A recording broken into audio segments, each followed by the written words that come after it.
জাতির পিতা বঙ্গবন্ধু শেখ মুজিবুর রহমানের নেতৃত্বে আমরা স্বাধীনতা এনেছি। সেই স্বাধীনতাকে আজকে এই বাংলাদেশে যারা অবৈধ অসাংবিধানিক সরকার হয়েছে তারা বিক্রি করে দিচ্ছে পাকিস্তানের কাছে। সেই পাকিস্তানে আবার পূর্ব পাকিস্তান বানাচ্ছে। এ থেকে দেশবাসী, আপনারা যদি দেশপ্রেমিক না হয়ে ওঠেন, আপনারা যদি সতর্ক না হন, আপনারা যদি ঐক্যবদ্ধ না হন, 1971 সালের মহান মুক্তিযুদ্ধের মতো আমাদের বাংলাদেশকে আর আমরা রক্ষা করতে পারবো না। প্রিয় বঙ্গবন্ধুর আদর্শের সৈনিক ও দেশবাসীকে জানাই, আপনারা প্রস্তুতি নেন এবং সতর্ক থাকুন।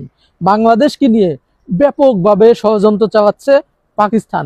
বাংলাদেশকে আবার পূর্ব পাকিস্তান বানাতে চায়, বাংলাদেশকে তারা ফুল কন্ট্রোলে নিতে চায়। সেই নিয়ে চায়নাতে একটা মিটিং হয়েছে।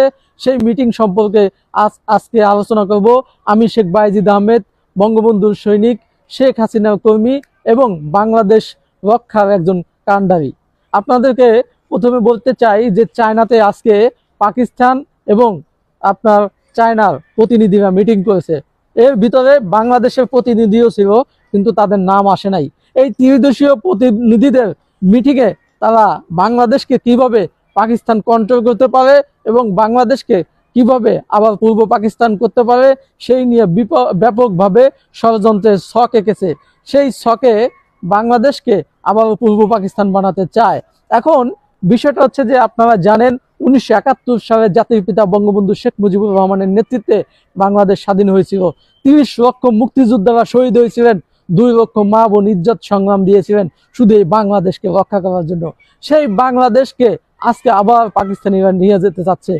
যে পাকিস্তানিরা কিন্তু 5ই আগস্টের পরে বাংলাদেশ নিয়ে সরব হয়েছেন, ষড়যন্ত্রের জাল বিস্তার করতেছেন, তারা কিন্তু অনেক ধাপ এগিয়ে গেছেন।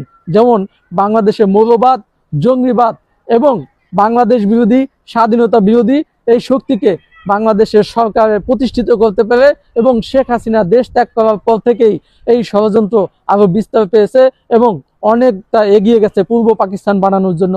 আপনারা জানেন যে যখন বাংলাদেশ পূর্ব পাকিস্তান ছিল তখন এই বাংলাদেশে যত ফসল হতো পূর্ব পাকিস্তান থেকে পশ্চিম পাকিস্তানে চলে যেত। আপনারা জানেন যে আমাদের যে সোনালী আঁশ বা সেই পাটের অংশটা চলে যেত আপনার পাকিস্তানে। আপনারা জানেন বাংলাদেশের যত শিল্প কলকারখানা কোনো কিছু গড়ে উঠতো না, সম্পূর্ণ চলে যেত পাকিস্তানে।